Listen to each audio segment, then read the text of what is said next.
You're listening to the Suave Lover podcast with your hosts, Benjamin Ritter and James Amaro. SuaveLover.com, advising gentlemen on the art of romance. Now sit back, relax, and enjoy today's episode. I keep hearing that men just want to hang out and that they do not want to go on dates in a very negative way. You mean a guy doesn't invite a girl up to go to the sock hop? Maybe check out the drive-in or catch the rock and roll show? And to everyone that's a little bit younger, try to get the central town clock repaired before the professor gets the zap car into Go to Gordon Ramsay's new restaurant. But sit down for a $200 meal. You know, that's actually when I was fresh on the dating scene, when I was freshly single after getting divorced. I didn't know how to date from Eve, right? I mean, I didn't know anything about dating. And so what I did was I'd meet the girls off of Craigslist. Hey, welcome to 2006. Best place to meet. Best place to meet women. Totally. Oh, girls without pictures on Craigslist, by the way. I suggest that you take all of them out on dates. I would plan these dates that, in my mind, would have been awesome things to do with girls I was already fucking. Right. And I would go and do them with girls that I was not even attracted to. Wait, what types of things do you do with girls that you're having sex with? If I'm having sex with a girl, I love spending my time, you know, checking out parts of the city, going out to dinner, I suppose, from time to time. Dinner and movies? I can see improv. I can see a movie or improv.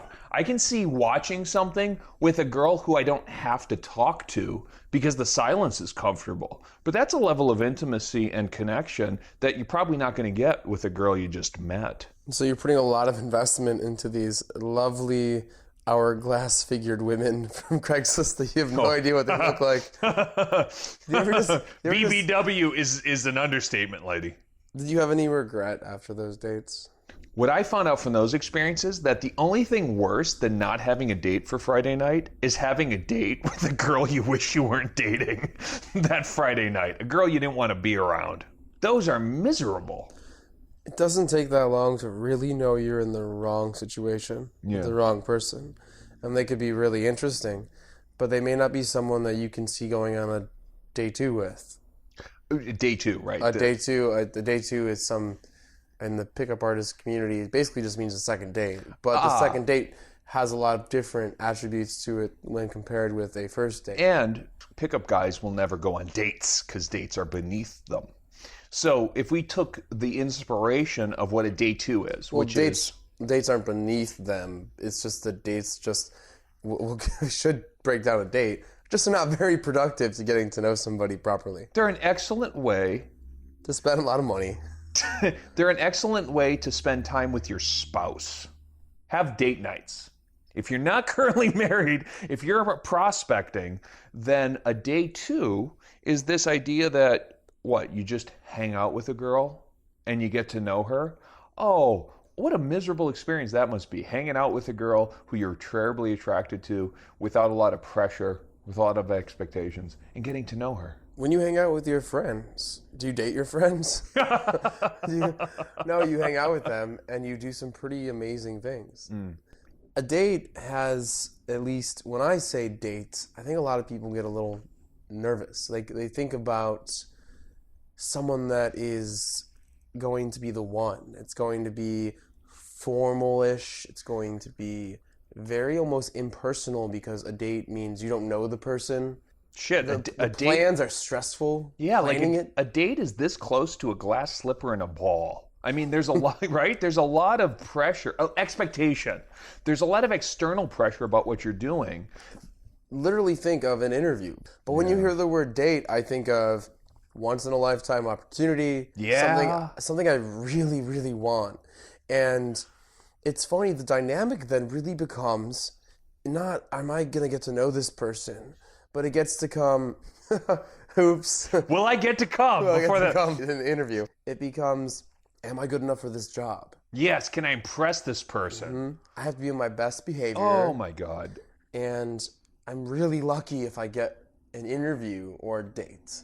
I can think of very few things more disingenuous than first job interview or a first date. I mean, these are the kinds of things where you are on your artificially constructed best possible behavior. And as dating coaches, I think we're going to have to sort of suck up the irony, right? Mm-hmm. Don't date. Instead, find yourself doing things that you really enjoy with people you really enjoy doing them with. So what would a day 2 entail? I got to say, I'm spoiled by Chicago. I mean, I came from Minnesota where we could go kayaking. We could go down to hang out at the river or the lake. We could go fishing. But in Chicago, there's a shit ton of things to do. You can go kayaking too in Chicago. You could kayak the Chicago River. You come out green and shiny. It was wonderful. Perfect just in time for St. Patrick's Day. By the way, you know that they don't dye the river? That's just Fukushima fallout every year. One of the barrels opened up again. The Essentials by Benjamin Ritter is your concise manual for life improvement and success with women. The Essentials has been called a straight-to-the-point lesson in the lost art of being a man. Packed with insights, this book will transform the way you think about dating and relationships. Get your copy of The Essentials by Benjamin Ritter at Amazon.com or in select bookstores today. No, what I was getting at though is that a day 2, or not a date, but we'll call it a day 2. Sure. It's spontaneous. You want to see them. There's no pressure. There's no trying to convince you to go out with me. It's completely genuine and how you normally are. It also has lower expectations and lower investment, so you won't have any regrets. And it's all oriented towards, I want to do these things because I normally do these things on Tuesday, Wednesday, Thursday, Friday. That lower investment thing, I think that's really important because think of it like this. If you invest pretty heavily in a job or in a friend or something, you're going to expect a return on your investment. Any rational investor You'll have expectations. Has expectations. That's exactly what it is. They're linked. So now if you say, how would you like to go for a walk in the park? Be it Central Park, Humboldt Park, Grace Cathedral Park. You want to go for a walk in the park on a day where they're having a festival and the sun is in the air and there are birds chirping. I can't think of anything better. I can't think of anything more fun than going and hanging out in a really nice setting with somebody. You know what I really want to do? I want to go make a wish in Buckingham Fountain. You can find little things to do that don't require a lot of investment. If the person's not willing to go out with you, if you're not taking them to a $100 dinner or a sports game, or who would go to a sports game for a date? That sounds outrageous. Or an improv show, or anything like that, the person isn't ready to go out with you. Actually, I think that's a big part of it, is you invest more in people that you're already connected to. This is still that stage where you're kind of like a couple of dogs butt sniffing. You're not sure that you're good with each other yet. The reason why the first date or day 2 needs to be or most likely will be spontaneous, because everything is logistics.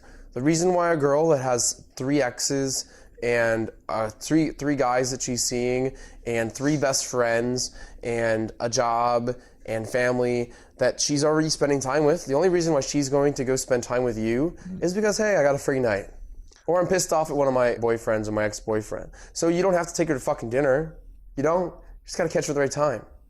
My ego hates to admit how true that is, but it is so true that you're really taking the opportunities that present themselves. And so if you have sort of a couple of things that are fun, and for people who aren't sure what to do, they're used to a Friday night or a Saturday night production for going out. Let me recommend, I'm in a neighborhood where live music is the norm. And boy, if a girl can go hang out at a live club and check out a band with me, we can talk to each other. It's not going to be that loud. We're going to be able to talk to each other. And when the conversation has the natural and inevitable lull, we can watch a band for 5 minutes while we gather our thoughts and see if we like each other without having to entertain each other. I think that's the real difficulty of a date, is spending so much time, the draining energy of trying to impress somebody, that your impression management skills get taxed and you're like, holy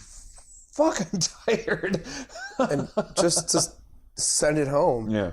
the person needs to have the time to do that. And do you really think that you taking someone out to a $100 plate dinner or anything of that kind of nature, if they're already seeing their ex, it's not going to convince them to not go see their ex. It's not going to convince them to not go out with their friends. It really is. They actually have the night free and they're looking to do something. Yeah, right. You don't need to buy into that. You don't need to spend that money. You don't need to put that initial investment. You don't have to regret. You could take someone to the local bar that has live music because you want to go see that band and you want to go have a cocktail or two. You can take the person with you, and then when the band's over, you can go back to their place or you can go home. Yeah. So think of it as not a date. Have you ever had one of those, by the way, first meetings, first not dates, where you're like, oh, I wish I wasn't out with this person right now? I mean, they weren't what they seemed to be. They were from Craigslist. Or they looked really good when you were like 7 sheets to the wind on Saturday, but Tuesday, or you were, you swipe right to everybody or whatever you're. So, and then you're like, this is not gonna. What do you do? Do you cut out? Have you had a bad date like that? I've never cut out. Does that mean that you've hung around with girls that you didn't like? I can't say that. They were fun to be around. You just have to make sure that you keep your level of investment low so you don't spend a lot of money and hang out, you talk to them. It's always good to meet people. It's always good to get to know someone's story. I think that's actually a really good attitude because I got to say I'm very mercenary. If I feel like this is not going to lead to romance, which means fucking soon, I tend to think, it's not worth the time. But I think it would be healthier. I mean, if I were to sort of reframe it for myself, it'd be healthier if I said, well, this could be a really cool girl, a really cool connection. And plus, the number of female friends that you have in your life is probably pretty highly correlated to the number of girls who will bring you girls that you could eventually date. So other ideas to take people that you're not interested in at all. No. So really, it's people to take to some day twos would be to not take them out on a weekend. What do you think about that? Fridays and Saturdays are reserved for special people. Okay. And they should be. Maybe Sunday mornings are good. I like getting a mimosa with somebody. Sure. Live music, talked about. Places will have board games or even regular arcade games. You can find places where, like you said, you want something to distract you from each other in a way, but not enough so that you can't have conversation. And one of the things, I'm sure this is true in other parts of the world, but Chicago has this sort of glut of video game bars have gotten very popular here, which is really cool. Get drunk and play NBA Jam. Well, Frogger. Yeah, Frogger. There we go. Tapper. Dragon's Lair and Cubert are kind of my speed for those video games, right? And they're cheap usually too. Wait, so on that note, what is the normal amount to spend on a day two or first day? Pocket change, $20. I think that if you can't go out with put $20 into the world, you should fix that. Minimum $20. Because and transportation, one cocktail's $10. Yeah, that's true. But an upper limit, I mean, it's probably double, triple that. I mean, if you're $50 into hanging out with a girl that you're not going to see again, that's a bit of an investment. Think of it as like $20, $30 is okay, $50 you should be wondering, why am I spending this much money? As always, never try to spend money to impress a girl. But what you're trying to do is make it so that money is not an issue. Which is semi-hard when people work full-time. Some of the only options are to get a drink for happy hour after work, when a minimum of a drink is $10. You know, if they get another drink, you already hit the $3 mark. I'll give people who are near other people, city people, I think, a gem of a tip. If you can visit a bar in your downtown environment, and this was when I lived downtown Chicago. I was in the Greektown neighborhood. You went to UIC, so you know I was about 2 blocks north of where you went to school. It was easy to meet up either near my place, which was really in the heart of things, or at a bar nearby. We could get one round, a beer, and then I'm like, I have a great idea. 8, 9, 10 p.m. Come with me. If you have a drink with somebody and you like somebody, it's not going to be hard for them to follow your lead, to go walking around, to go checking out the city. What was nice was, just where I was, it was a 3 or 4 block walk to the Chicago River. And on the Chicago River, for people who don't know, you've got all these financial buildings and Boeing. People spend money to take architecture tours to see these buildings. Yes, and this is really cool. So now, if you want to be the guy who talks about the way the world works and gives her some kind of Fight Club philosophy about the 9-to-5ers trapped in office buildings and it's 10 p.m. and it's got homeless people up at the train station, that is a really exciting, interesting, fun way to see the city from a different vantage point walking along Chicago River. I know that that's similar in Cleveland, happen to know. I know that that's similar in Minneapolis, where St. Paul is divided by a river. What you're basically saying is to take that half an hour that you'd be spending on that another round, another drink, and spend it in another way, either walking a few blocks or looking at a local park or finding a swing set and jumping on it. Anything that is different from where you are right now. And if you see somewhere else that you'd like to go along the way and the person's down, it doesn't hurt to spend more time with someone. It doesn't hurt to spend a little bit more money if you really are actually having a good time. Because in the long scheme of things, if you actually start dating this person, you're going to be spending more than an extra $20 on them either way. If your environment lends itself to just a little bit of scenic touring, that's exactly what it is, then take advantage. How to Start a Kinky Relationship by James Amaro is the definitive guide to successful, alternative, romantic relationships. The book has been called 50 Shades of Grey for Real People.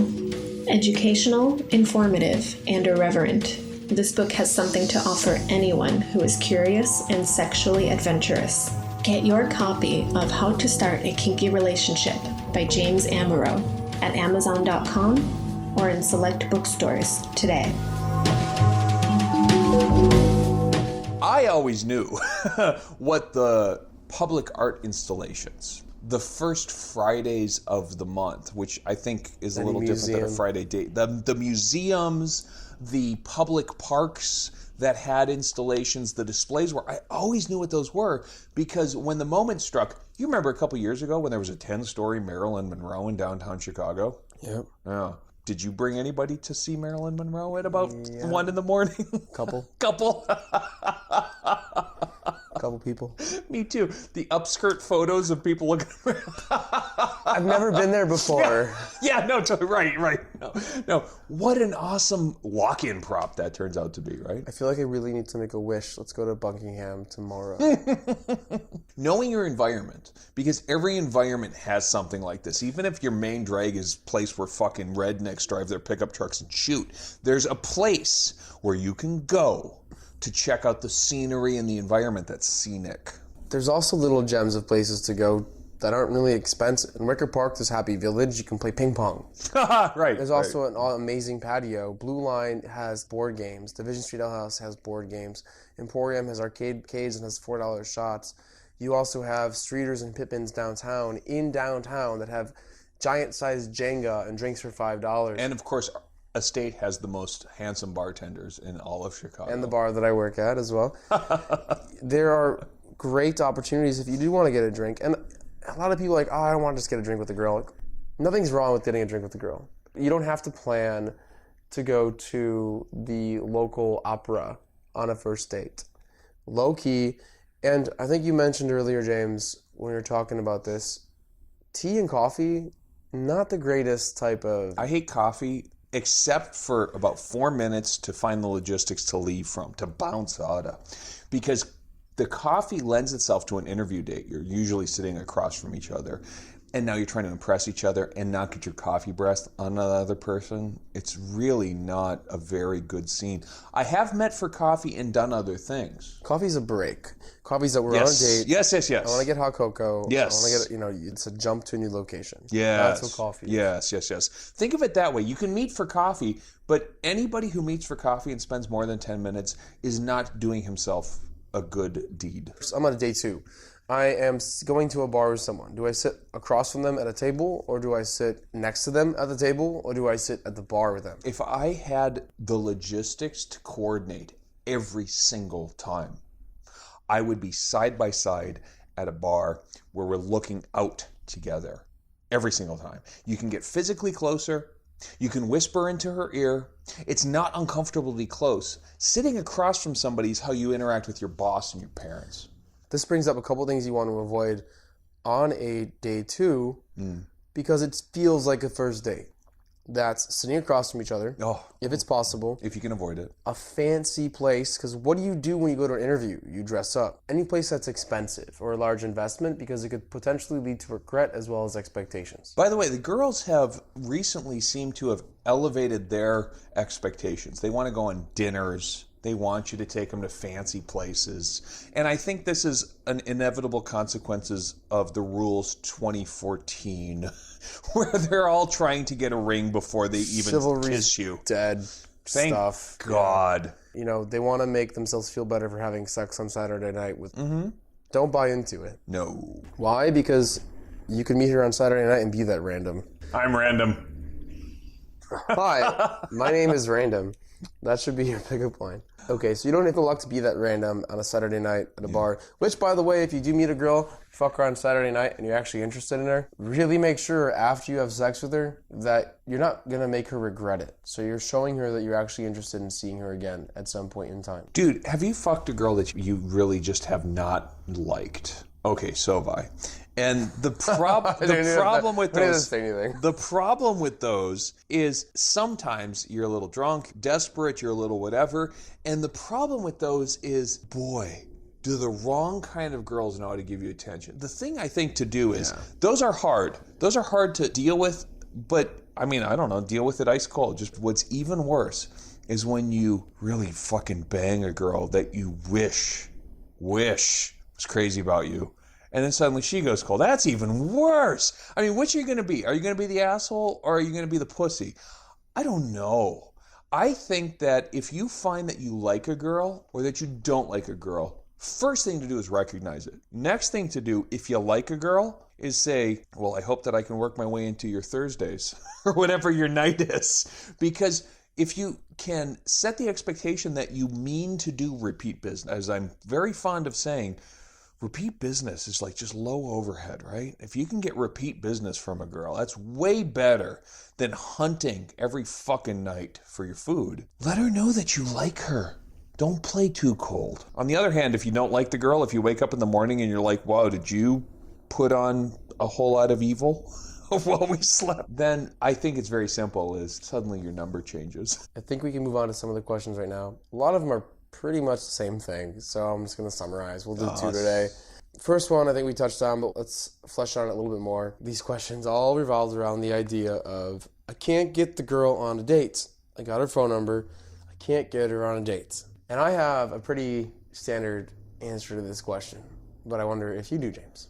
It's funny because I think that I invite girls to just hang out, meet up, and I have a couple of things that I like to do. The art crawls in Chicago are great. But if a girl doesn't want to go out, I use the tip that a buddy gave me years ago about a drive-by. A drive-by is a 5-minute meet.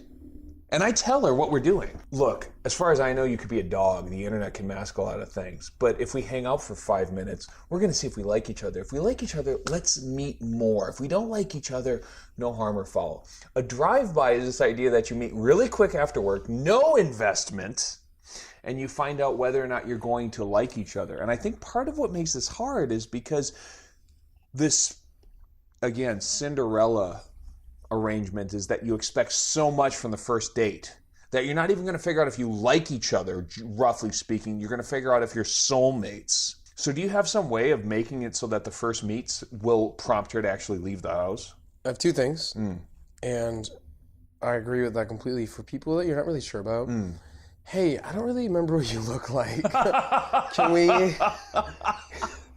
Can you either send me a selfie or can we just meet for a couple minutes? What area do you live in? Oh my God, selfie. I'll travel 30 minutes to go meet somebody. You will?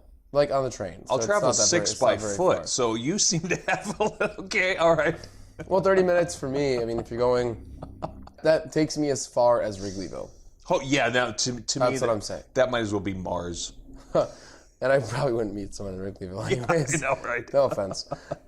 So it was funny. I always take this advice, and I don't know why it rings so true. Sometimes you hear something and it just sticks to you. My dad told me once, no, my mom actually told me about my dad. I asked my mom, how did you go on dates with my dad or something? Yeah. She said, I don't know, your dad would call me one day, because this is before cell phones. This would be in the 80s. And they would have to have home phone numbers. So yes.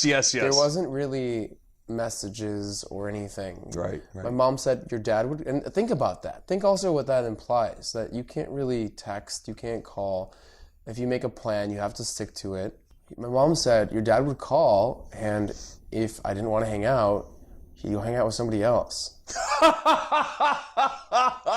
Like a normal person. And then he would call me the next week. If I don't see you today, I'm not going to see you tomorrow. I'm not going to be able to text you. I'm not going to be able to comment on your fucking Facebook wall.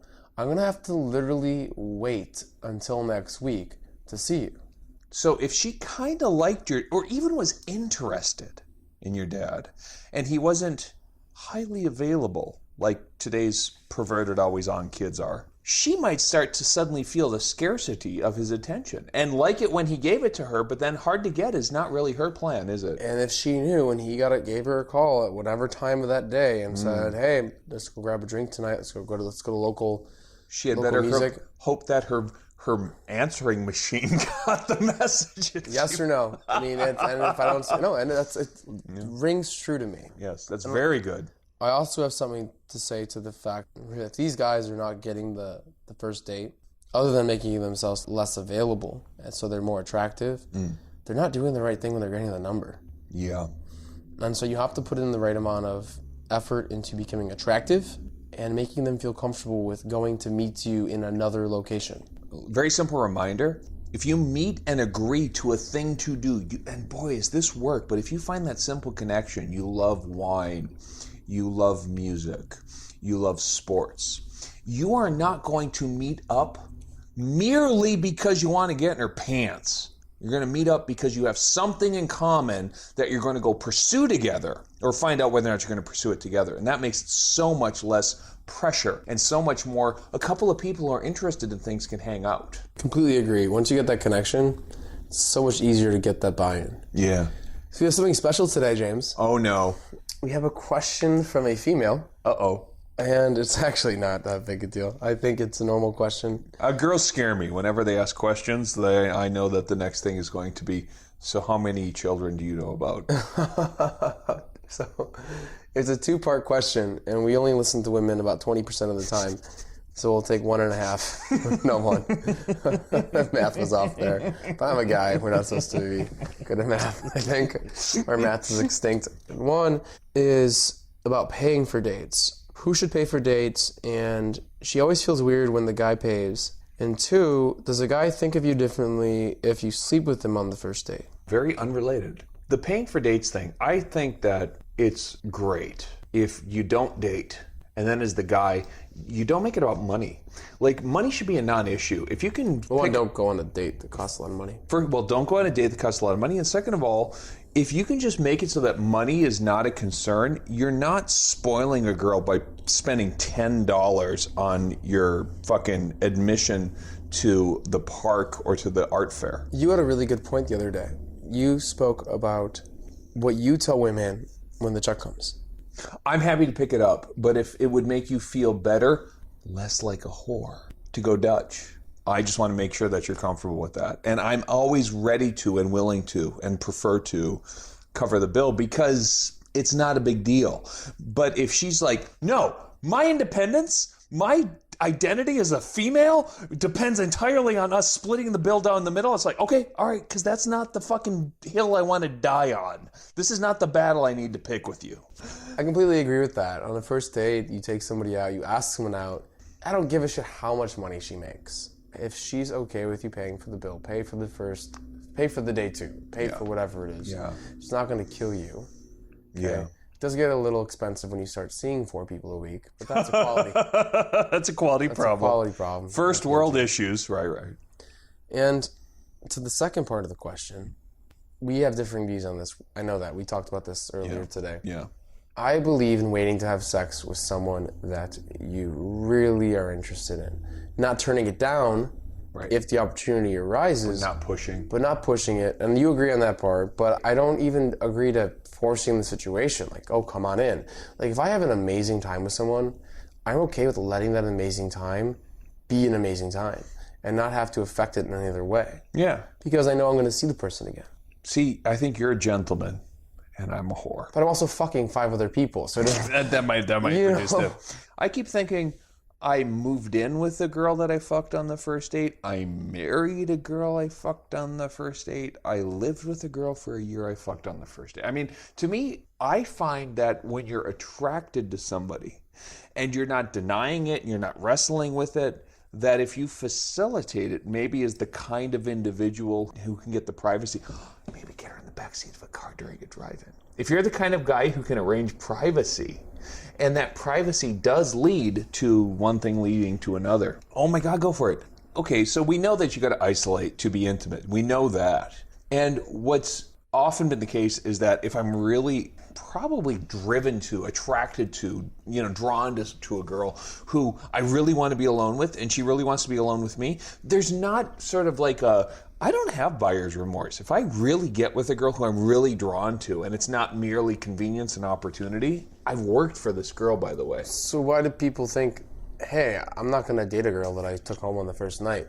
Why? Because you're probably fucked up at the bar and you took the girl home at 3 or 4 o'clock in the fucking morning. Yeah. You don't remember it very fucking well. Yeah. And you're not even sure anymore if you really care about the fucking person. Yeah. You've got a history of buyer's remorse with girls who have turned out to be crazy, or you believe that you're slut shaming, basically. You're saying that girls who give it up that easy, notch goes onto the belt, bedpost, and so the next girl. Even if you had a good fucking time, it's all messed up with these other ideas. It's not, you took a girl out to a live music show at a bar, you had a blast, the night was spectacular with fireworks and rainbows and unicorns and centaurs and leprechauns, and then you went home and had sex with everyone. It was a wild orgy. It wasn't that amazing. No, let's do this. Let's just level set. Guys, just so you know, even the hottest girl in the world... There are pandas there too. There are pandas involved in the orgy. Yeah. Just so you know, the hottest girls in the world will put out on the first date. If she's feeling a little lonely, she needs some validation, you can take it personal, you can think that it's a notch on the belt, but mostly what you should understand is that depending on the girl and the circumstance and your timing, you might lend yourself to being the guy who's in the right place at the right time. On the other hand, if you just like the girl and you want to see more of her, it's not a big fucking deal. Say, all right, well, I got 3 days of work ahead of me. I would like to call you on Thursday. Will you be my Thursday? By the way, I think Thursday is an excellent name for a girl who you're going to see her. You like your Tuesdays, do you? I call her Tuesday. You call her. I actually texted a girl the other day. We don't really know each other enough for a Friday or Saturday, so you're going to be my Tuesday. And did she send you a topless selfie? Well, bottomless. Better.